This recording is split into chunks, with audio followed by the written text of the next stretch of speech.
Welcome to the wonderful world of batten strips. This is what I've been doing a lot of the summer. I have to seal up all these cracks in between the boards, um, mainly to keep wasps out. They like to find any place that they can squeeze themselves into to build nests.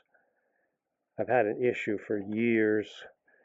It has a lot to do with pheromones, and they smell where they nested originally, and they keep coming back. So what I'm doing is, the first thing I have to do is I milled out these little squares that will fit underneath the boards, because none of these boards are even on the bottom, and then it kind of evens the bottom. And then these pieces here will be put on in the bottom of the wall and then up to the top under the eaves. And then I have to measure every one of these batten strips, plus the boards in between. Sometimes the rough cut lumber, one might be slightly thicker than the other, and for the batten strips to lay flat, I have to even these edges. Sometimes a grinder, if it's just one spot, I can level it off, or a small hand plane. And then sometimes I have to run the strip through my table saw to shorten one side if it's one board is too thick, and then that kind of evens it out. And then I have to put glue on either side of the split, and first I have to line up and get the right size on the batten strips, and then hold them in place, mark where nails are going to go, because I don't want to nail into a knot hole or another nail somewhere, and then drill those, pre-drill those, set the nails in. They're a 2-inch galvanized finish nail. And then I lay the glue, nail the piece in, and then I have to go back and clean up any glue that's sticking along the edge. I take a little stick and just kind of run it up through the edge to collect any excess glue, and then I have to go back with the sealant, which is my favorite sealant, this Lexel. This stuff here is the best sealant on the market. And then I run a bead on either side of the strip, and then go back and smooth that out. So every strip is a process. Plus, when I'm working on this wall here, because I am so far up the ladder, the ladder is sitting inside the root cellar, and it doesn't reach all the way to the top. I can reach up by stretching. So it's a lot of measuring, going down the ladder, up that ladder, cutting, coming back down that ladder, back up this ladder to see if the cut was right, which it normally isn't. So I have to go back, remark and go back and redo it. So it's a lot of ladder climbing. And then also I'm putting the trim around all the windows. The top part is the most important. The trim around the bottom isn't as critical right now, so if I don't get it done this season, We could still move in and then do that later. But I'm basically trying to seal all this up to keep the wasps out. And over the years, the many years I've been working on this, they always seem to come back to this area. In fact, there goes one, just flew over my head. And I've never been bothered because I'm not aggressive with them, and they're good little creatures. They're better, I think, than most pollinators, even than honeybees, because they also eat other insects that are bad insects. So if I can avoid killing them, I really try to. But I've never been stung, except for a couple of weeks ago. I got right in the small of my back. I think one landed on me and got stuck in my baggy shorts. But oh boy, did that hurt. And I haven't been stung since I was a kid. So anyway, I'm going to go in and just show you some pieces that I've been working on. Alright, this is another part of really time-consuming part of the whole batten strip process. I have to mill out all the batten strips and then all of these little squares that go under the wall boards. And again, it's rough cut lumber. These are the boards I use. I can get 3 of these batten strips out of one of these 6-inch. And then they all have to be just like rough sanded. I like the texture, so I don't want to sand it smooth. And then painted on all sides and ends, so it seals it in. But that's very time consuming, having to figure out by measuring how many strips I'm going to need and how many boards I need to buy and blah blah blah. Alright, so I'm wasting time. I got to get back to work. My battery's about ready to die, but I wanted to get a shot of this. This is the season in the fall when the ladybugs are swarming everywhere, looking for a place to hibernate.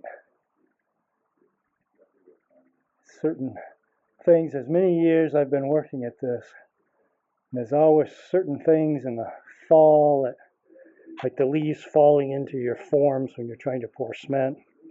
And these ladybugs try so hard not to harm any of them. They're just the cutest little things, but boy, do they bite.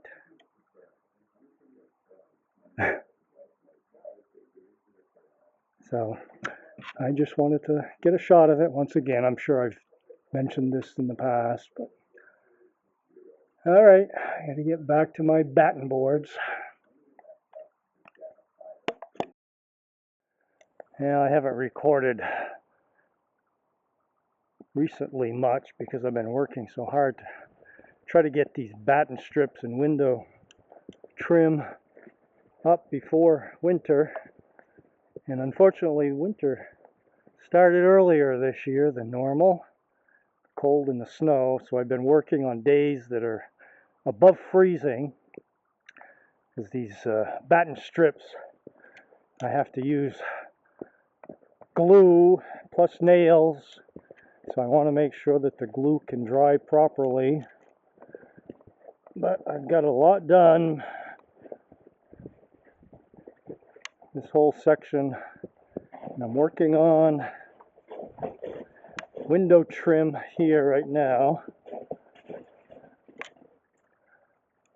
I'll take a walk up the ladder here.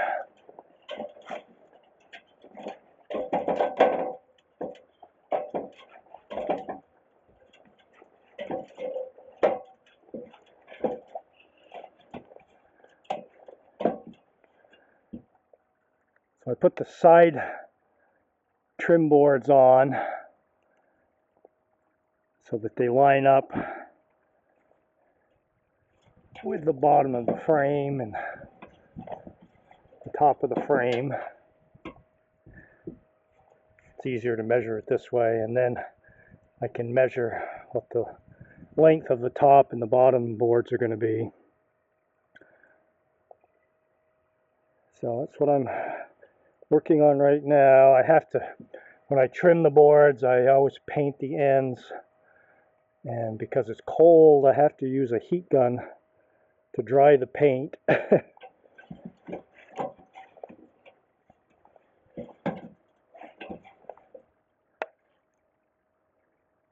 So I have to finish this wall and then the back wall around the corner. And I don't know if I'm going to get it all done this season. Depends how many warm days I get.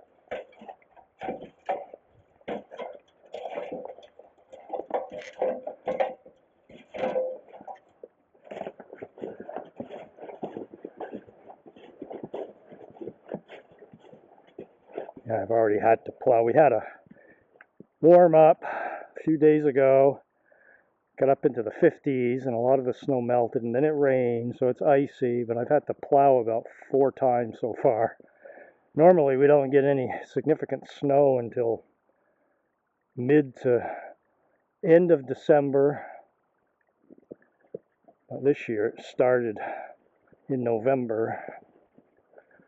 Just show the workstation. I had to move my workstations to clear out garage because I had to get my snow plow set up, put the plow on and the chains on for the season.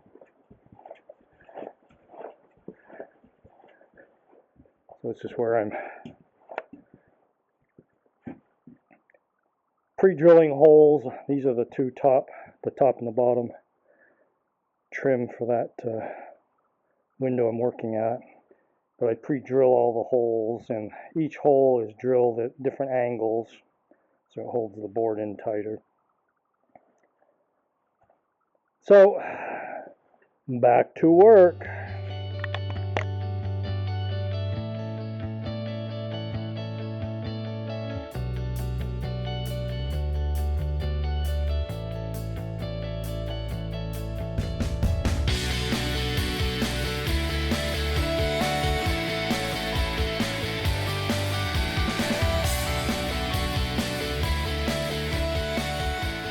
What a snowy mess.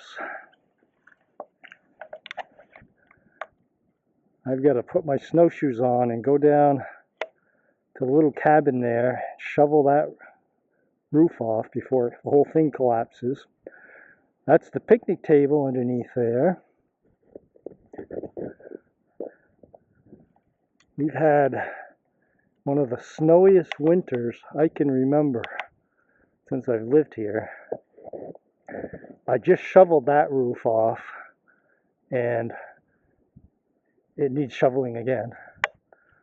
I can't keep up with it. It's unbelievable. I've got to knock the snow off the treehouse before that collapses.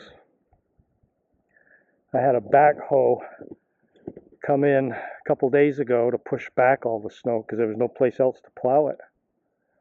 Yeah, it's been a crazy year, and it's 0 with a wind chill about 10 below today.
What a snowy winter this has been. It's a record breaker. I just had to plow again today. I had to hire someone with a bucket loader to push back all my snowbanks. Haven't had to do that the last few years, but this year we got some of the worst snowfall we've had in ages. I finally got all the roofs cleared off, and by the time I started with the stone house roof, now there's even more on there, but it would have been 3 times that much if I hadn't shoveled it. And I wanted to get a shot of these snowbanks.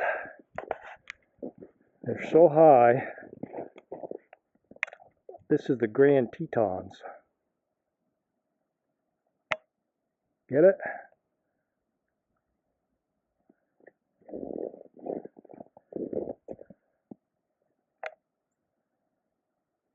It's beautiful, but it's cold today. It was way below 0 last night. Okay, I gotta bring in more firewood.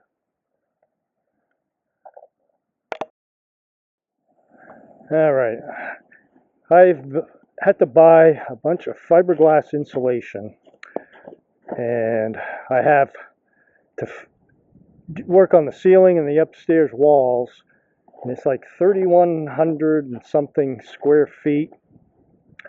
So I had to buy 26 bags of insulation. Each bag is 118 square feet, and I could fit 7 bags in my car. You got to see this. This is how I just drove home. I've got one more trip.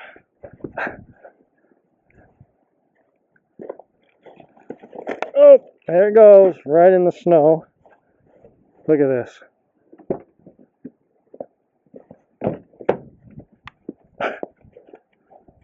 This is how I drove home.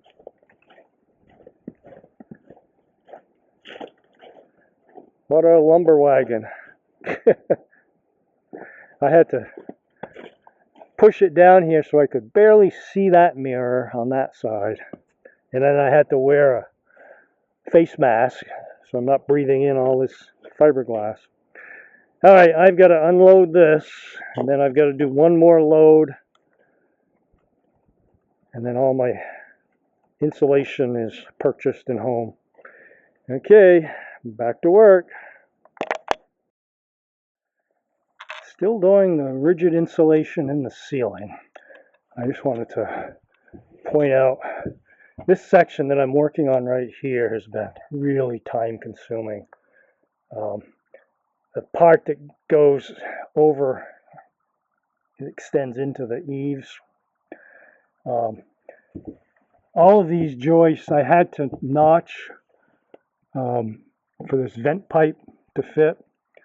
And so in order to add a little more strength, because I had notched into it, I had put these 2x4 pieces on each of the rafters.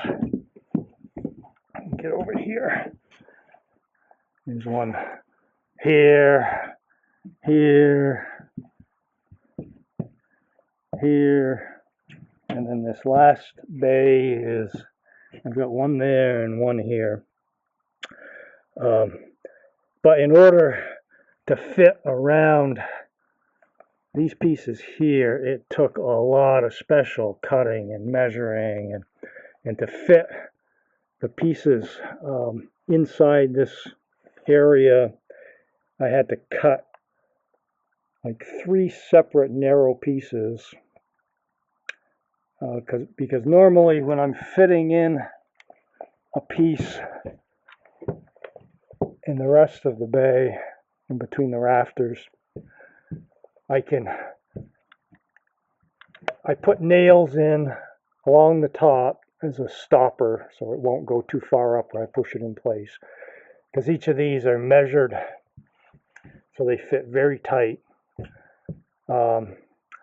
and I can angle part of it down below and rest it up against these nails, and then I can lift it up and tap it in place. But down in here, I can't go below the bottom of the rafters, so things have to fit in really tricky. But so it's time consuming, but I finally got that section done. Now the rest of these, I don't have that vent pipe, so I didn't have to notch, I didn't have to add the extra 2x4s to support. So they should go a lot quicker. So I'm almost done with this roof section.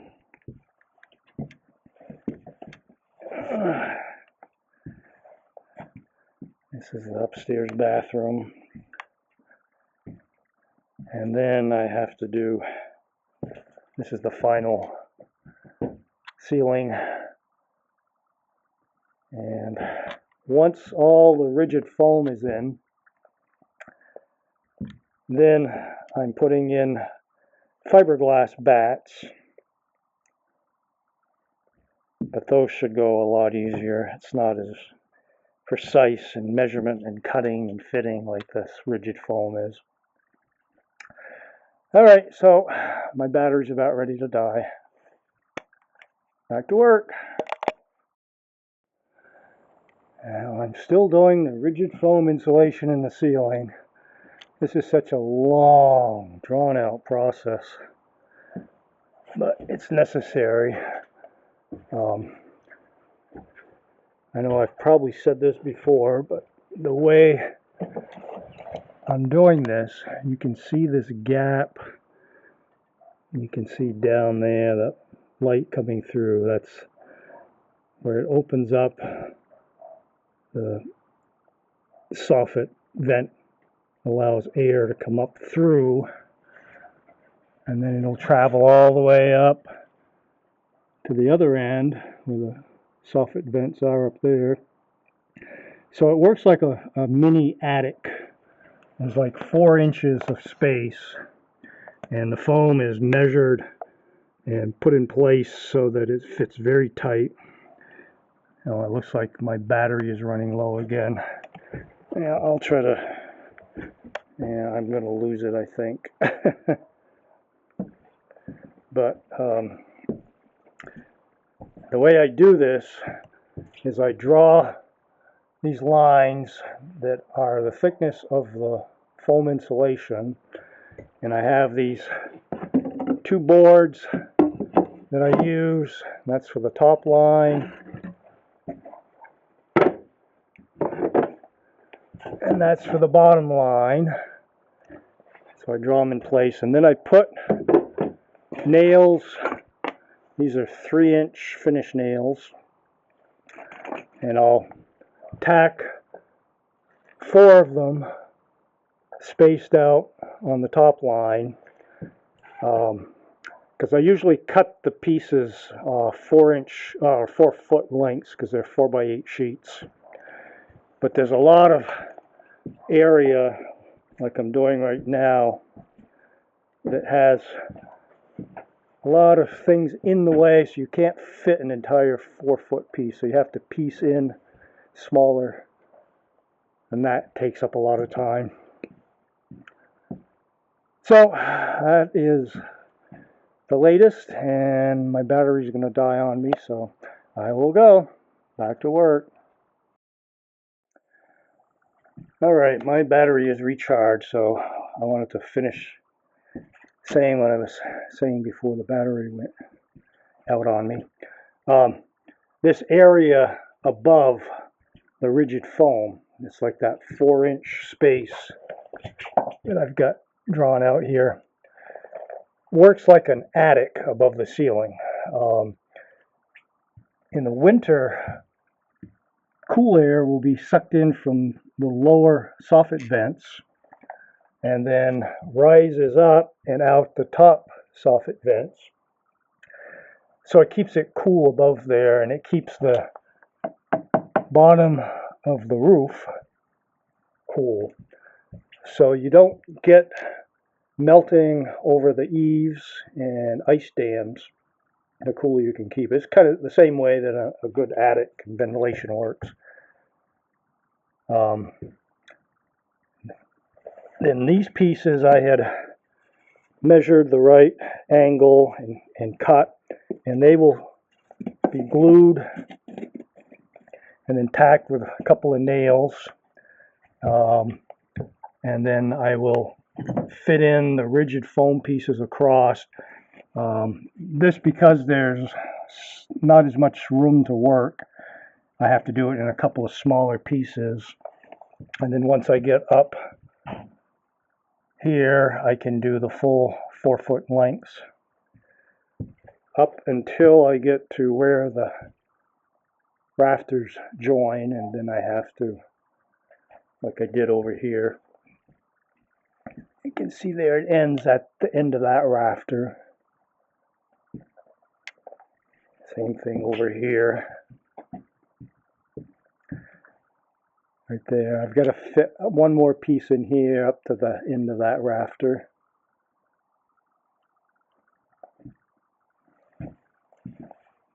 So I guess I need to get back to work.